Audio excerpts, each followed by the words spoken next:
Hello and welcome back to another episode of your favorite podcast. It's your boy Day.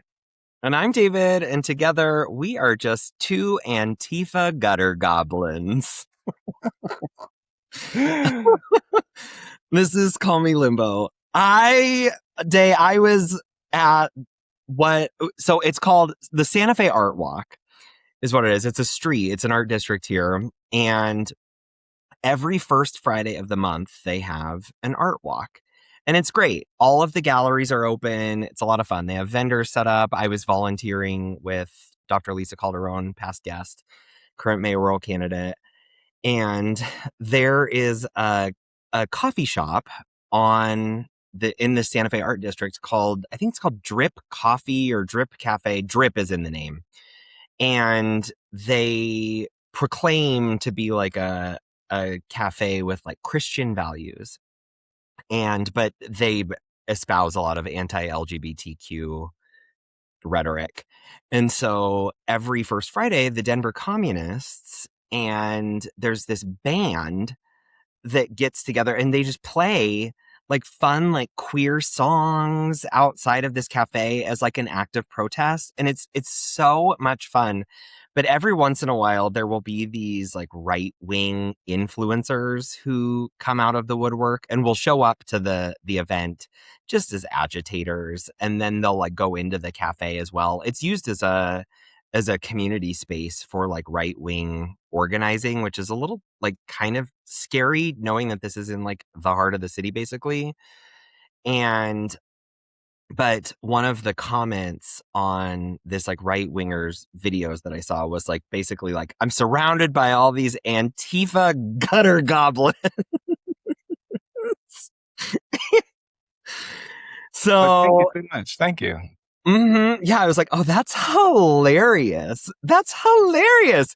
So yeah, it was like one of the guys who also is like I don't know if he's a frequent flyer of this cafe, but who I saw outside the cafe was this guy named Aaron, who I happened to sit by at the Denver City Council meeting a few years ago when the ceasefire resolution, the Palestine ceasefire resolution was going on. And he's like a white supremacist, like guy who supports Israel. And so he was there and I saw him like talking on the phone and he just seemed to be very frazzled.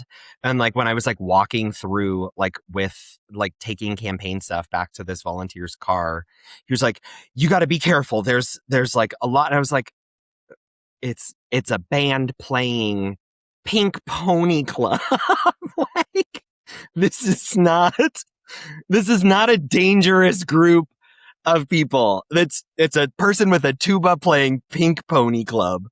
I love that because it's just like, this was a hit on the Hot 100. Like it's not some secret cabal, but people be people in. And I don't know. I'm at a place now where I caught myself this week getting a little frustrated at a lot of the narratives and the things that I was seeing online. Like I remember it was like this whole conversation about Francesca Hong and like her whole, she lost her election, very close election, but very close. She lost. And I do agree there was some part of it that was frustrating. So I'm like, girl, don't let them make this whole cancel Thanksgiving thing a thing. Like pivot, Zoran could pivot back to what was cancel Thanksgiving? She had made a tweet about like we should cancel Thanksgiving, and then people were like, oh, and then when they asked her about it, she kind of gave this mealy mouth thing instead of just pivoting back to like, well, Thanksgiving's very expensive, and as governor, I would focus on making it affordable. Like, there's this tone policing of the left because I don't know if you saw the whole woke one was crazy comment from AOC. That was like been the big topic of oh, this is important. Okay, so there's been this big, thing all week about AOC's comment on in an interview on mainstream media. I'll see if I can find it, where essentially she says woke one was crazy when they were asking about like, well, how are you going to handle some of your previous comments that you said about X, Y, and Z? Okay, so I'm going to play this for the people so they can hear it because this has been a huge thing, and I'm curious your thoughts since you actually didn't read about. I love that our algorithms are different because it allows for fun conversations. So there's been this huge controversy online because AOC was asked. So Francesca Hung had spoke about, she had said something like, cancel Thanksgiving. And that became a whole media storm because people wanted to focus on that tweet instead of like actually what to do in the state of, Wisconsin. I'm sorry. In the state of Minnesota actually did really well, the leftists there. And I hated it because I do feel like had she really thought it through, because instead of, like people like Abdul Asayed or um, Zoran, a lot of them have just been like denying or quote unquote backtracking on some of the rhetorical aspects of it, which also has drawn some ire. And I would love to talk about that.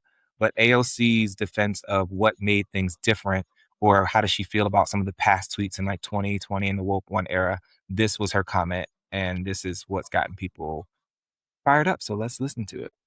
Look at those controversial statements I'm sure you've seen. I mean, she's, the Thanksgiving dust up. She says she doesn't, still believe that, but, the abolished prisons, abolished police, which is also positions that have been taken by a lot of the progressive candidates who have won. How do you get around that? Yeah. These are not positions that are supported by. Right. I mean, I think that a lot of these races, even right now, they'll have a tendency to be nationalized. Yeah. But these races ultimately are local, and all politics are local. My understanding is that that Francesca Hong has made clear her present stances to her electorate. Yeah, she's moved away from a lot right, of that. She's moved away from it. And I have a local city councilman that has this saying woke one was crazy.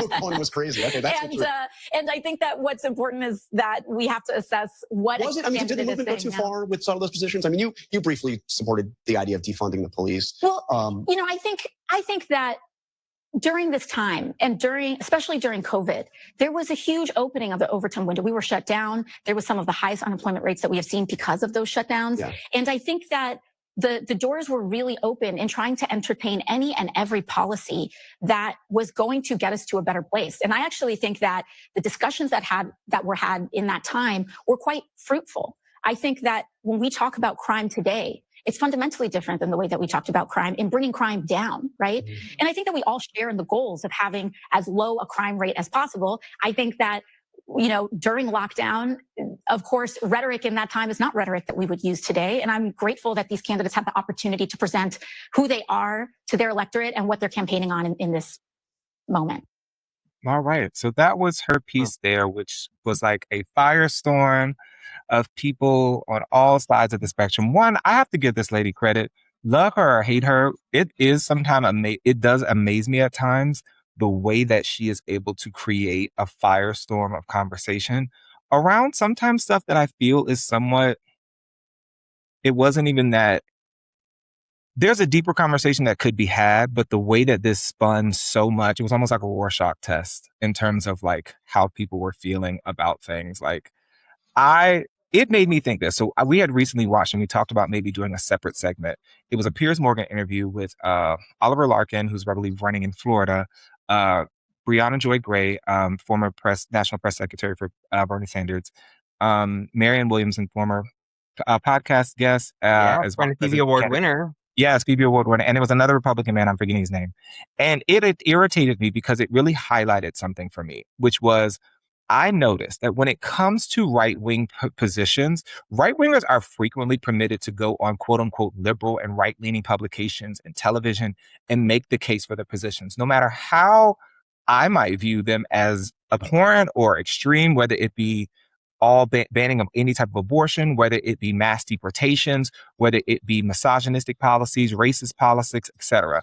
Meanwhile, leftists are maligned on both liberal and right-wing shows, and yet they will talk endlessly about our positions, being sure to misrepresent them and turn them into caricatures. It's really frustrating because I said the new spin now, since DSA is winning, is not arguing about what do these candidates want to do. It's defending the DSA platform. Like, well, it says it wants to abolish prisons and it wants to do this. I can't tell you the last time that I remember them ever being a standard Democratic person on the platform on like a liberal media show being asked to defend the existence or lack thereof of a DNC platform. Same with Republicans on the RNC one. They barely wanted to touch Project 2025, and even on that, they lied. But because I said, and when I watched the interview on Piers Morgan with Brianna, going back and forth with Piers, what was annoying me was that he was only interested in a soundbite. And instead of actually letting her to defend, you don't have to agree with someone's position, but you don't even want somebody to accurately explain it. You want to caricature it as, oh, you just want to get rid of prisons, instead of having a conversation about this is a long-term goal that in the immediate term, no, is not actually tenable because we have a lot of steps to get there, but that's not our focus. Like someone like Zoran, for example, people got upset that Zoran seemed to back away from abolish the police rhetoric. And, he kept Tish, I believe it's Tish, that's there as part of the police chief and all those things. And he apologized to the police, blah, blah, blah. And people felt some type of way about that. Now, I could understand feeling a way about that rhetoric, but then I also look, crime is actually drastically down in New York. They're trying to fund and get things like universal child care, trying to work on education. Too. Yeah, it's also down nationally as well. And so I said, but I believe New York was like a record low for them. And they're focusing on universal child care, tenets that are really important and the things that we know help reduce crime and things like that. So I said, while I get annoyed that our language has to be policed in an unfair and biased way, it also, I am willing to give some grace if the actual things that we know would be worth getting down crime are also still the policies being implemented. It's just frustrating that we often have to be boxed into this whole thing where like Republicans can talk, like Republicans have openly discussed defunding education. No one ever said, you want to abolish education? You want to abolish education? And I remember there was a moment in there where Pierce wanted to pretend as if defund doesn't mean what it actually means, that it means abolish, which is not true. And it irritates me because I'm like, you all take, whether it's woke, whether it's defund, whether it's gender affirming care, whether it's anything, these people take words that critical race theory that actually have a weighty and substantial meaning behind them that is actually of something and reduce it to the worst mischaracterized caricature. And it frustrates me that then the liberals will adopt that and complain about that instead of forcing, like I want right wingers to have to defend why they want to ensure that crime is perpetually going on. Why are they not, they only want to be reactive to crime and not actually want to work on the things to reduce crime. And instead of doing that, it's like, well, you said defund. And it's like, you let these people believe that defund meant abolish. That's not what it meant. It meant reallocating resources elsewhere. And instead of having that conversation in good faith, you want it to stay on the rhetoric because you don't actually want to do the things necessary to make things better. So I had a lot of feelings about watching some of this stuff lately because I'm like, this is stupid. And like, of all the things that we went through, because people were trying to equate the quote unquote woke one to like, oh, this is why we're in all this. I'm like, no, it's not. No, it's not. That's no comparison to what the actual Trump, and it's one thing to say these things and then to watch the Trump administration get us into wars in Iran, going over there in Venezuela, kidnapping their leaders, like the cameras and Flock surveillance. Like these are actual things happening that are not, defund is not happening in places. Like we're focused on getting health. They keep increasing funding. Right. So I'm like, you guys are making boogeymen about something, and I get it. The sad part I think about being a leftist is that you often are in the position to have to educate and explain in many ways that right-wing policies don't, because they prey on fear and say things that feel like they're right, given the propaganda we've lived under so long, but are actually not. But instead of allowing people to have a long form time to discuss and dismantle those things, they just want to a quick soundbite of yes or no. And it infuriated me. So I wanted to share and get your thoughts on things. Thank you.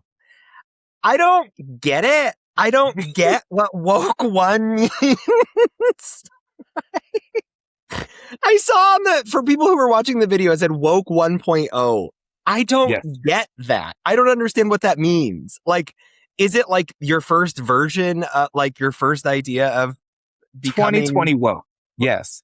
They look at the 2020 era of like the George Floyd, Black Lives Matter things. I can play. There was some post discussion between Crystal and Saga from Breaking Points where, of course, Saga pissed me off, but like they try to wean it out a bit. And because it was kind of confusing, I guess, where that was the original era of it. But now they're saying we're in woke 2.0, where it's like the leftists are gaining power and they're not leaning, quote unquote, into the culture war aspects as much as we're actually, and which is some people argue is why things are changing, is because the left is finally in a position where we're getting in power. And in order to do that, they're trying to be more strategic with their language and focus on the economic things versus leveraging all the cultural issues, because they find that Like case in point, Mamdani was at the Trans Day of Visibility, but he's also filling potholes. He's making sure people are getting universal care. They're working on the buses. They're cleaning the subway. So they find that people are more forgiving on the things that they don't agree with you with than if you solely leverage the cultural things and are not taking care of the basic things that people would care about economically. Yeah. I guess, okay. So I guess you're right. Because it was like, here's the thing though, it's like during 2020, when we were all locked up in our homes and George Floyd was murdered by Derek Chauvin, police officer. Yeah, there were calls to abolish the police. Black people, a lot of Black men, continue to be murdered by the police. I don't think we should have stopped those calls to abolish the police. I have heard frequently those like defund with the intent to abolish. Like that to me is like, is the goal. Right now, I think about, as you were talking as well, I was thinking about the private prison group, GEO Group, which runs a lot of for-profit immigration detention centers, concentration camps. And there's one in Aurora right outside of Denver, right across the Denver border. I've talked about this many of times. It's a couple miles from my house. It's in the neighborhood.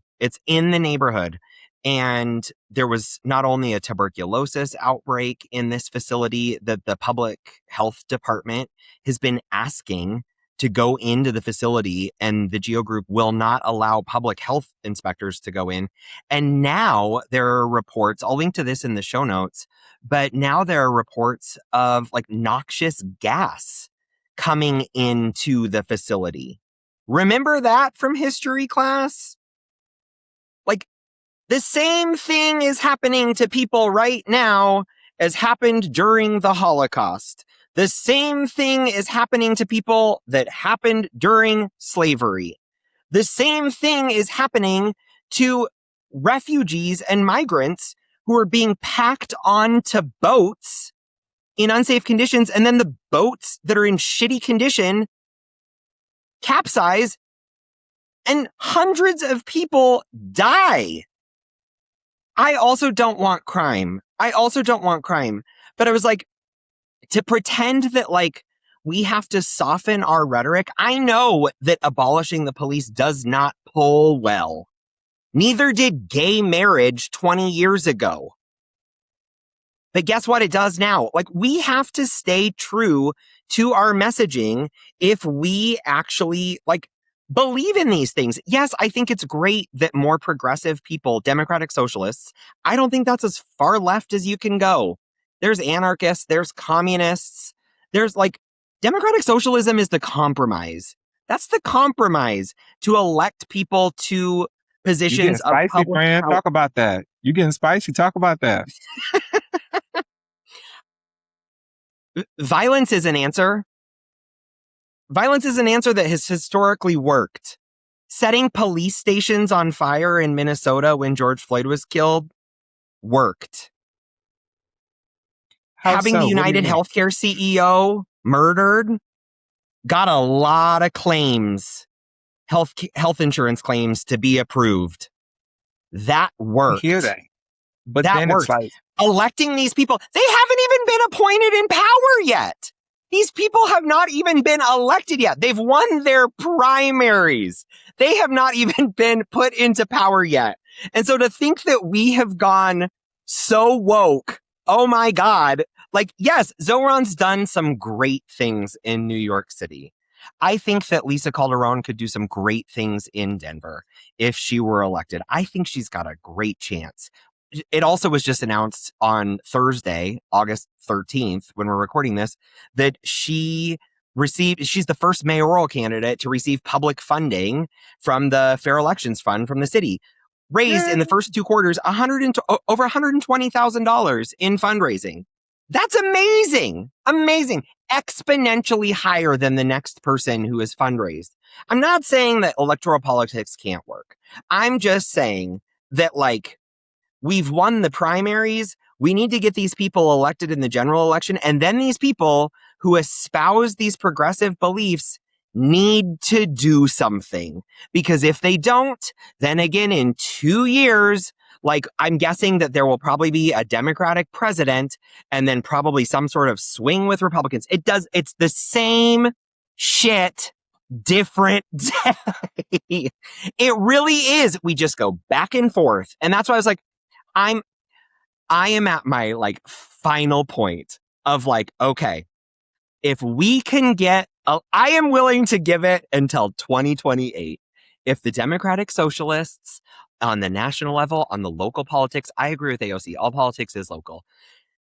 If we can get them to actually get something done that benefits us, I'm also going to be really interested here, like with the state in Colorado in November, the statewide ballot issues. There's likely going to be right now Colorado has a flat income tax, so everyone is taxed the same regardless. They're trying to get a graduated income tax where people over, I believe, $500,000 will pay more in taxes, and then everyone else under that will get a tax cut.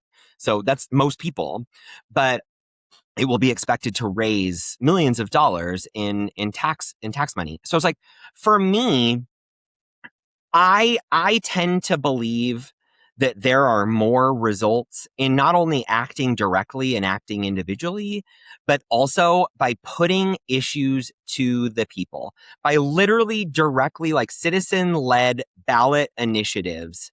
Because Colorado is the first state in the country to pass a paid family medical leave by the voters. There were other states that had it first, but they was mandated by the legislature. People are really bought into it here because we voted for it for ourselves. I'm also a little worried that there are ballot issues that are basically criminalizing transgender folks in a way, like not letting people like play on sports if they are transgender, which I like. Why do you care? Why do you care? Why do you care? Like, I understand the issue of fairness. I don't know. But I was like, I think that this electoral politics, electing people who we think are going to be our saviors, to me, it's another form of like authoritarianism in a sense.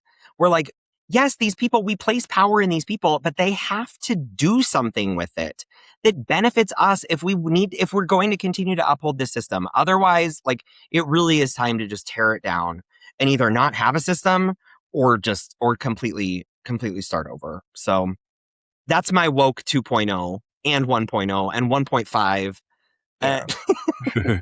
For me, I hear a lot of what you're saying, and I look at a lot of those examples that you talked about in the beginning, like the CEO and all those things, and I'm like, to me, when I look at what advancements they made, to me, a lot at times, at best, they were temporary, but not actually long-term structural changes. And for me, I think I look at it as a two-piece and a biscuit. Like, yes, Then electing these maybe people, more CEOs need to die. but my thing is, like, I don't even necessarily think that's the option on principle, but I do think, for me, it's frustrating because it's like I find many on my further to my left, like, I do find a lot of people becoming nihilistic on electoral politics, and that becomes frustrating because, to me, it's a self-fulfilling prophecy. I don't think that electoralism is the be all end all, but I think that is a very critical component, because I say this all the time. Like, Lyndon B. Johnson did not really care about, Black people's civil rights. And yes, you needed Martin Luther King there to do it, but you also needed a president that was going to succumb to the pressures. Like, look at us. The American people do not want the Iran war, and we're still in the Iran war. The American people do not want the genocide in Gaza, but we're still supporting the genocide in Gaza. So it's like, if you have people who are ideologically committed to not doing something, it's really not going to matter if we have this mass swell of people that are saying we want to change something. So I think it's both. We do need to create the conditions for which people are more amenable to our ideas and the things we want. But then, yes, it is a numbers game. We do need people in office that are going to vote for it, because look at the votes that people take. We've seen the research repeatedly where it shows when people are influenced, when the people are getting money from these people, they don't care. Our wants as a country are less likely to affect the political outcomes as the people with money. And I think that's why I think, like, yeah, it's great we're getting more people. It's great that we're always going to have stuff that we disagree with or things that we wish they would do differently, because people are dealing with different pressures when you're trying to run for office, when you actually get into office. And that's why, we've talked about bringing on more political leaders and things like that as our own personal thing, because even in Virginia, like learning like the mayors here have a very different role than like Lisa Calderon or anybody running for mayor in Colorado versus strong versus weak. That's a huge difference. Or like in Virginia, how our governor works might not be how Colorado's governors work, but we don't know that. And we're seeing examples like Zoran is considered, they have a strong mayorship. He can do things that maybe other cities can't. Now, I think that opens up the conversation of should we change these charters? How do you go about that? Great conversations. But it does put us in positions where it's like, oh, maybe who you vote on your city council is actually more important than the mayor, for an example, versus this. And I think a lot of people,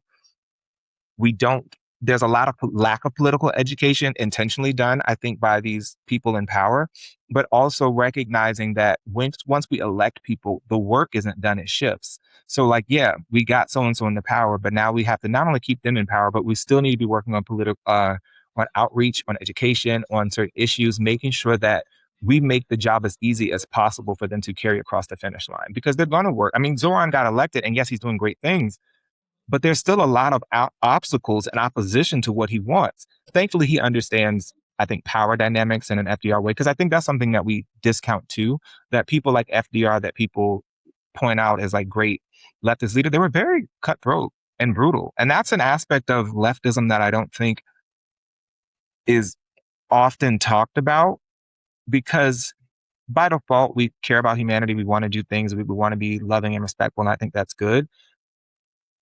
But in actuality, when navigating these waters, you kind of have to have a level of chutzpah and like going for the jugular that not everybody possesses.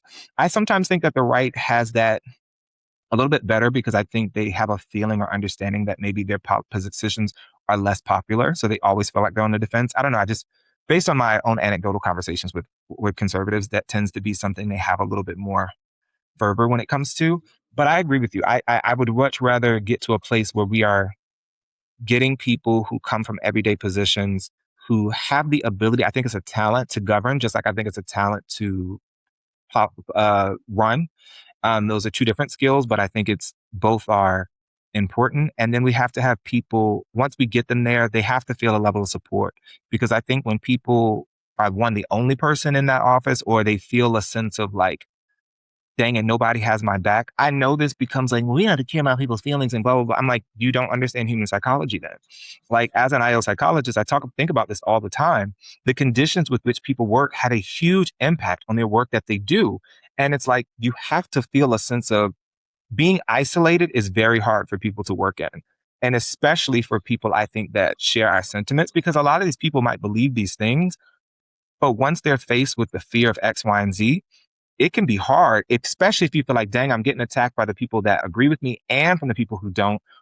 I'm just standing out here in no man's land. It's not an excuse to baby them, but it is something to be strategic about what our arguments and our point of focus are.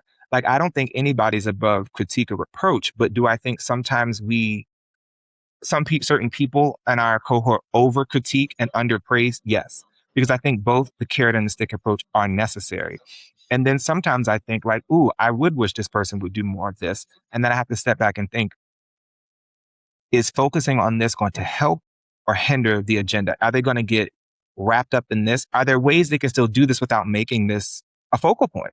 Like, again, I was like, there are a lot of things that people who, are on the defund the police or abolish that, like the path to abolishment, that side believes in, like increasing mental health resources, increasing this. Those are things that are very important.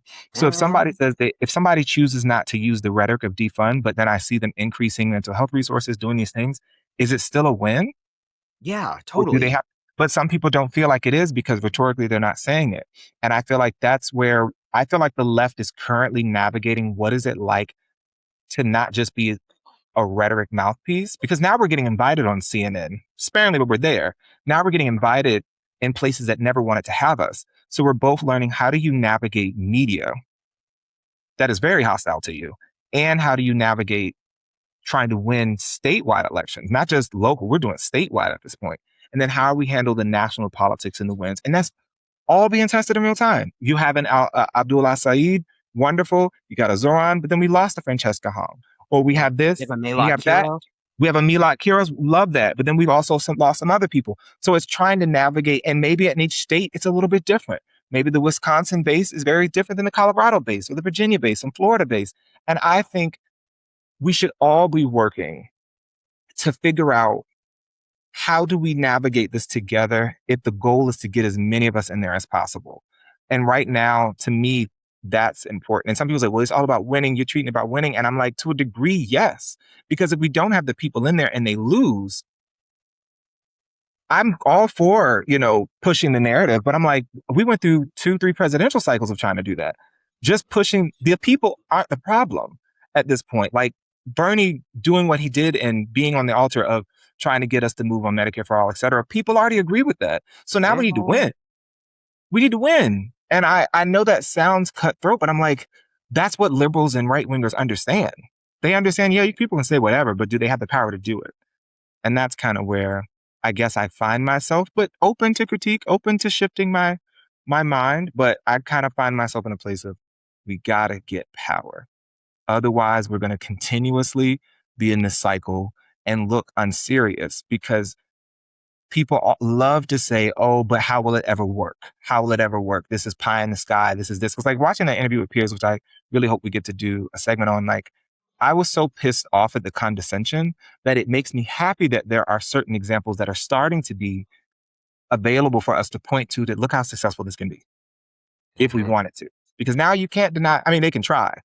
It's one thing to talk about it theoretically. It's another to point an application. Be like, actually, it does work if X, Y, and Z. So we'll see. Yeah.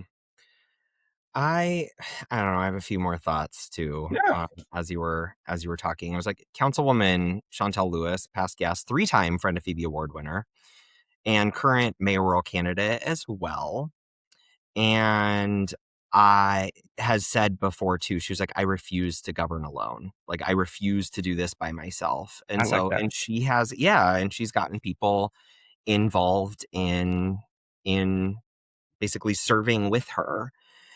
I also was thinking, as you were talking again, I was like, to me, the police as well is beyond just more like than like uniformed police officers and prisons. And I was like, I've had a couple of experiences in the last month or so.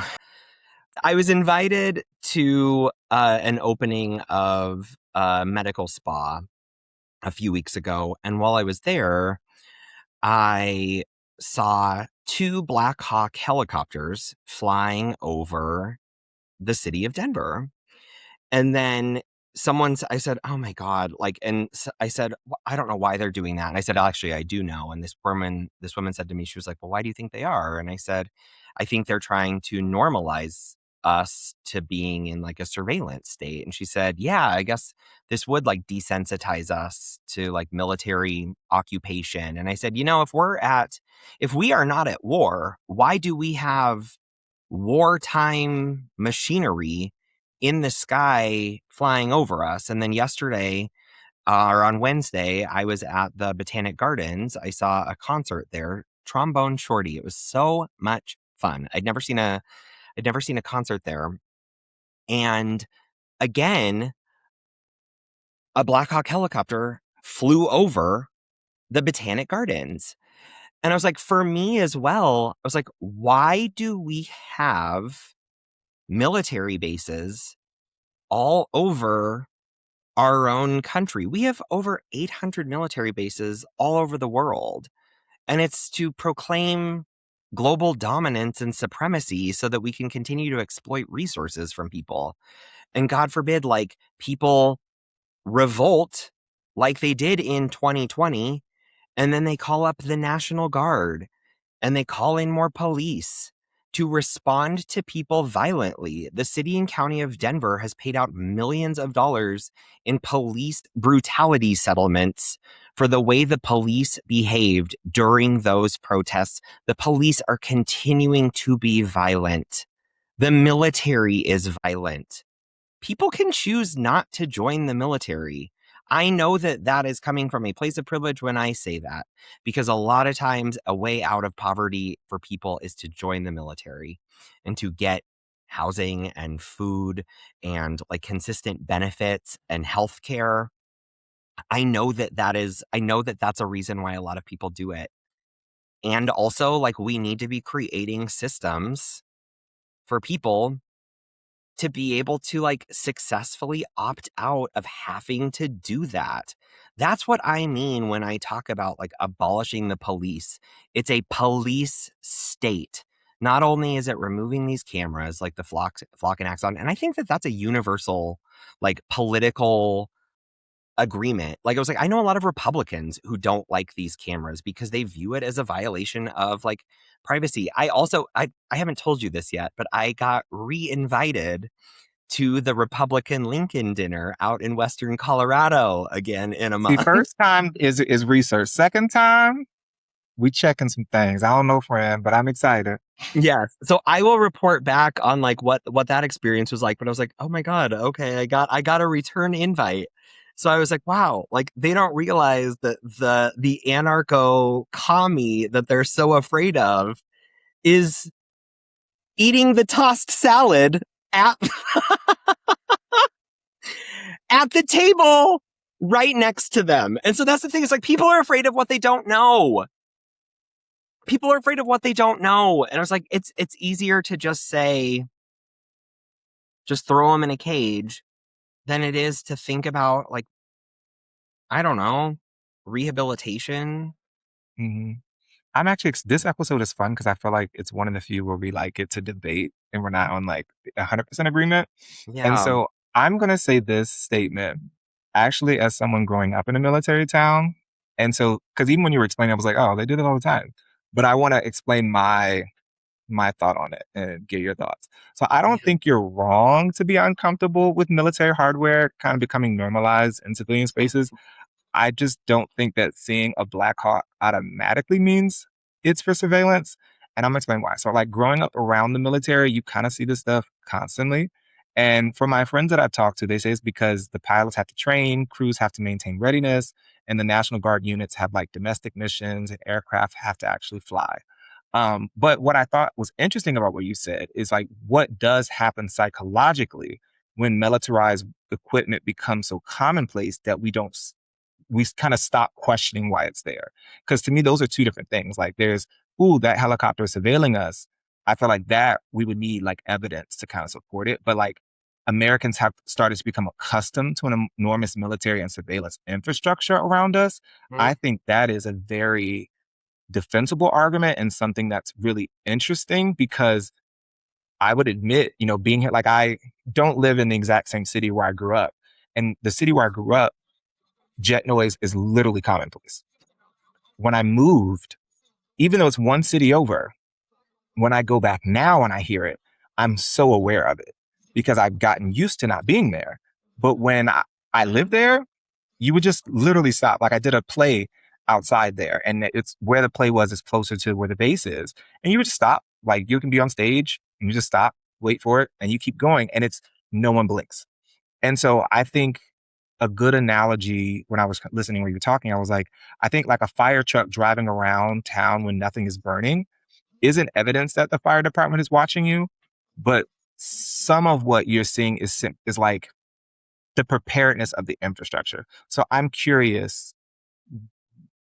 You kind of laid it out, but I guess my I question would be like the fire department, even though the Denver fire chief has called themselves a paramilitary organization, which freaks me out too. Yeah. But I'm curious from your perspective though, because you, from my knowledge, you didn't grow up around this. Like I grew up around this. Literally everywhere around this area of Virginia Beach is defense country. Like Northern Virginia is like the defense contractors, it's the big wigs. But Hampton Roads, where I grew up, that is where like you have the bases, the largest naval bases. You have Air Force, you have Navy, you have NASA, you have Quantico, you have, which is not too far away, you have all FBI headquarters. All of this stuff is in Virginia. And so we are inundated in a way that's like second nature. Everybody's, you're two steps away from a military person. And it could be in various branches. I haven't met a Space Force person yet, but we have like Army, Marine, Navy, all those things. So I guess in some ways it is normalized. And I have to check that bias of like, hey, are we keeping an eye? But I also recognize that some of it is like it is their day-to-day operation. Because I'm actually not a person who, I agree with you in shutting down many of the bases, especially around the world, because I think that concept is kind of crazy to many ways. Even though I know my military friends argue with me, they talk about deterrence and all those things, and I'm trying to currently read What are about we that. trying to deter? It's a strategy of creating dominance. It's a whole thing that I plan to personally read some of the things they recommended so that I can educate myself before I speak on them unintelligibly. But that's the argument they will Never use. stopped me, Day. That, but that said, I do think it's interesting. I do believe that having a military, at least at this iteration of our lifetime and our history points, I'm not against that, because I do feel like there are unfortunately a lot of threats and many things that we spark and we create, but I recognize the need of having it right now. I think the goal should be where we're working towards peace. And I don't feel like I have a lot of my friends argue with me in the military, which is why I'm trying to educate myself. But I don't think that we're always working on a pathway to peace, but I understand in this current time having and why it's necessary. That said, surveillance and how that's being infiltrated, I don't think is simply a military route. I think the military has been doing its thing anyways, but that doesn't top it from technology, whether it's phones, whether it's our cameras for traffic that are, traffic cameras, quote unquote, all these other things. And I say this as a person who, to some degree, privacy isn't the same issue that I like. It's not my primary thing, like how yours is, or like other friends or like conservatives and things like that. I open that as like, that is my bias. I'm kind of like, well, they're always watching us. That's kind of how I treat it. That's not my civil libertarian like stance and argument. I do think it's important and I want a level of privacy, but I'd probably be willing to give up more of it than others if in exchange for things that I felt were worthy of it. The problem is that we're not being offered anything better. We're just getting rights taken and it's just like, and then continue to suffer. And I'm like, oh. Yep. Like China, like the Chinese people recognize they're giving up a certain level of autonomy, but in exchange, they're not having the problems with AI. They're not having the same issues with climate or all these other things that we're having, because their government actually does take care of and ensure certain things. Doesn't mean they're perfect. Clearly they're not. They have tons of other issues that they have. But I'm like, well, hell, at least the issues they're having are issues I wish we could be talking about, because they're farther along in infrastructure, whether soft or hard infrastructure, than we've ever been, maybe at this point. So yeah. When I was in China, people were just dancing in the park and it was so lovely and it was so peaceful. Give me that over what we have now. Well, I've said, if I've said it once, I've said it 1,000 times. North Koreans at least get healthcare. So, and yes, I have tried looking up flights to Pyongyang for the people who say, go move there, go move there. Yeah, I've tried and I got redirected to a US government website.